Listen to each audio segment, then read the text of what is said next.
I've got to ask you about Russia, Cory. President Putin overnight's got the green light to stay in power, if you can believe it, to 2036. Surprise, surprise, 78% of Russians voted for the constitutional changes, but I didn't think they'd vote any other way, would they? Well, Peter, the only surprise in that was that 22% apparently didn't vote for it. Maybe they didn't turn up at the polls and they thought it would look better. But look, Russia's been creeping towards a strong-handed dictatorship for a very long time. The world has turned a blind eye, like it has to some of the failures in China, and ultimately it will have to deal with these things. But this is no surprise to those who, I think, watch international politics pretty closely. It's a dictatorship now. Alexander Downer, now you correct me if I'm wrong, but you would have been our foreign minister when there was the transition in Hong Kong. Those laws were passed that we've seen within about 24 hours, 370 odd arrests.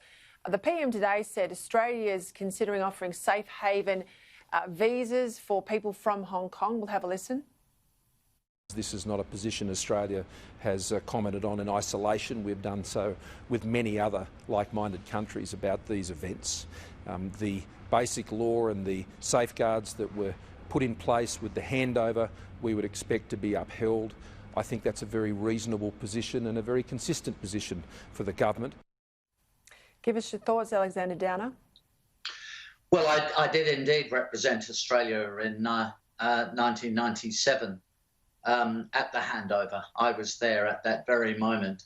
And I think we were, how can I put it, hopeful that China would understand that undermining Hong Kong and walking away from the joint declaration and the basic law, which is the constitution of Hong Kong, would kill the goose that lays the golden egg.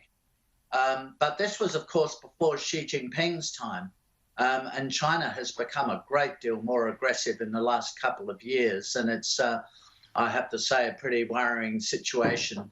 I think the Prime Minister's right. I think we have to look at, well, we need to work with the British because so 3.5 million, I think it is, Hong Kong citizens have British overseas passports. So that will be the primary place they'll go. But beyond that, we might look at offering temporary protection visas for some people from Hong Kong. We want to look helpful, look caring, and make a strong point to China. We expect them to adhere to international law and not walk away from the joint declaration, which is an international registered treaty.